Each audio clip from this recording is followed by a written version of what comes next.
सुखाइल जात बाड़ो। अरे ई ड्राइवर कहते हैं जितना इंजन गरमाला पावर बढ़त जाला। सुना सुनावा।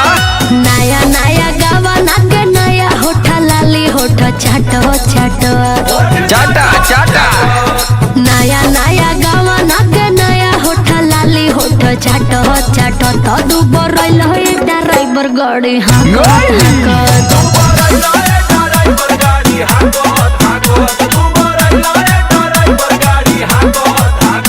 अरे तो तू कहाँ कम हो अंगन दलानी चाहे सुती खरी हनी रानी लपक लपक अंगन दलानी चाहे सुती खरी हनी रानी लपक लपक मजा ले लू ये पत्थर कोकोरा चपक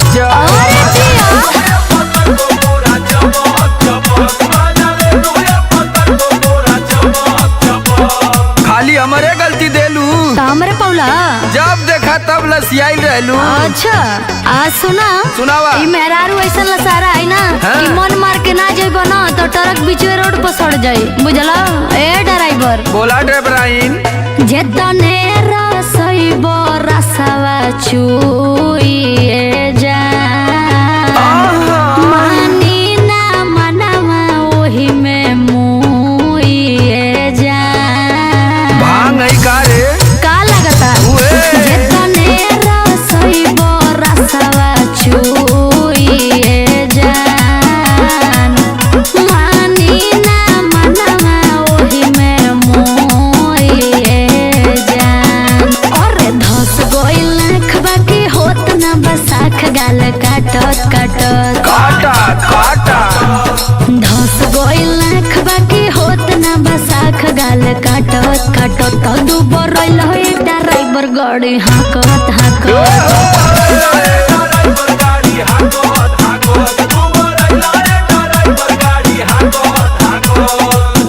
का करी तू इतना सुघर लागेली न।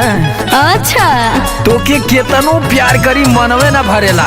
अच्छा अच्छा ढेर मत फुसलाव। सही कहती पगली तोरे जवानी के कसम। सुन का मनवा तो करे वही घरी कूट देई धान आयो दादा रोटिया बेलत जब अखिया मारेलू रे जान मनवा तो करे वही घरी कूट देई धान सही का हो रोटिया बेलत जब अखिया मारेलू रे जान ना चुप रहो। समरया लोक नियन चाहे लू खेला खेला छपक छपक तू खूब बोलेला। समरया लोक नियन चाहे लू खेला छपक छपक मजा ले लू ये जियो। पूरा चपक चपक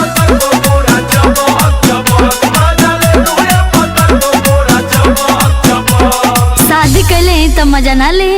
तब चल एक राउंड फायर हो जाए। अंगन